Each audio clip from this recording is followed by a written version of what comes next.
Jo-Ann, have you always been this optimistic? Yes. Wow. That was something. My mom is seated on the right hand side of God. I know Jesus is supposed to be there. My mom's with him. My mom was a saint, an absolute. There's no one in the world will tell you my mom was not a saint, and I learned from her. And she had 8 kids and 23 grandchildren, and she just gave her whole life to all of us. That's why when she got sick, I'm going to take care of mom. Dad gets sick, I'm going to take care of dad. They instilled upon me that family is more important than anything else in the world. Let's just take care of family and the rest will come to you. So, and a lot of times I treat a lot of other people like my family. It's like, I have 4 kids and 4 grandchildren, and I just, as a matter of fact, there's my grandkids. Yay! Got them up my wall. I love that so much. Yeah, life is good. Why not be happy? That's beautiful. I mean, and people are like, oh, you're always so positive. Sorry. Sorry. The committee in my head, when it talks to me, I don't let it get away with anything. I'm good.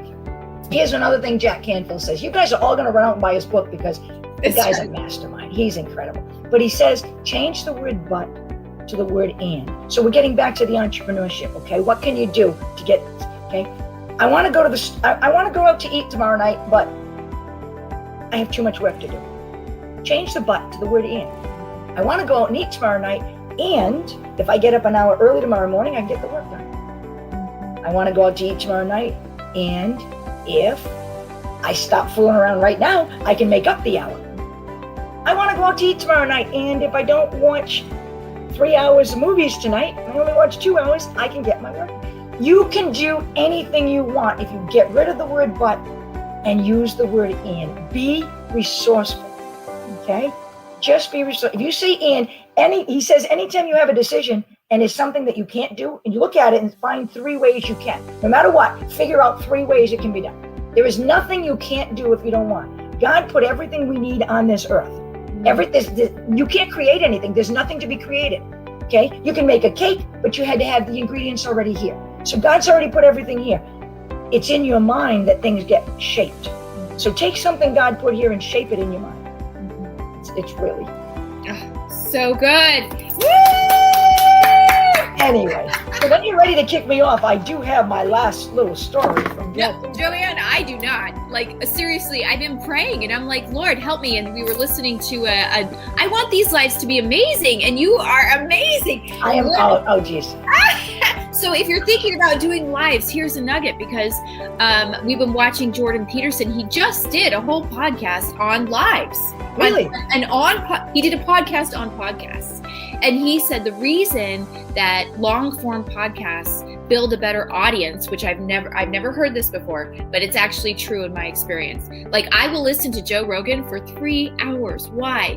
Because it's not just the talking points. It's what you're doing right now, Jo-Ann. It's saying, this is my life. This is who I am. This is who I read. These are the nuggets that I've got. And I am so much more interested in that, and I think we all are, than just talking points. We actually want to connect, and I feel like I know you now.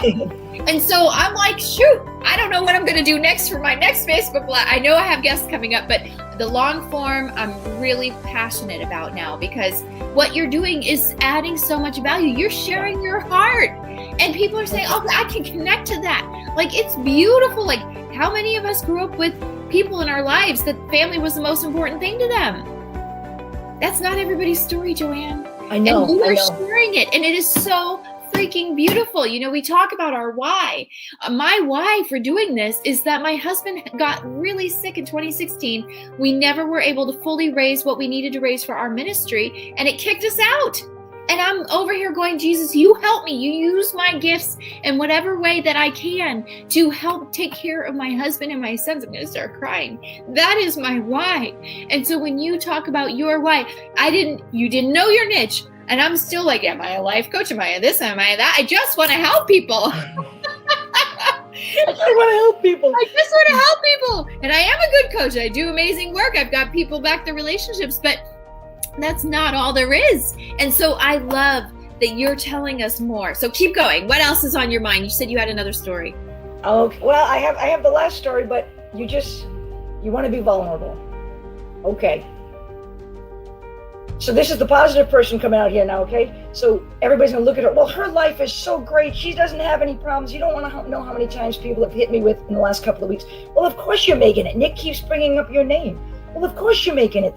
Do you know why Nick keeps bringing up my name? Because I've earned it. Because I did the work. And it's not just Nick. I'm in Kathy's class. She brings me up all the time. I'm in Alicia's class. She brings me up. Every one of my mentors right now, because that was the goal I put.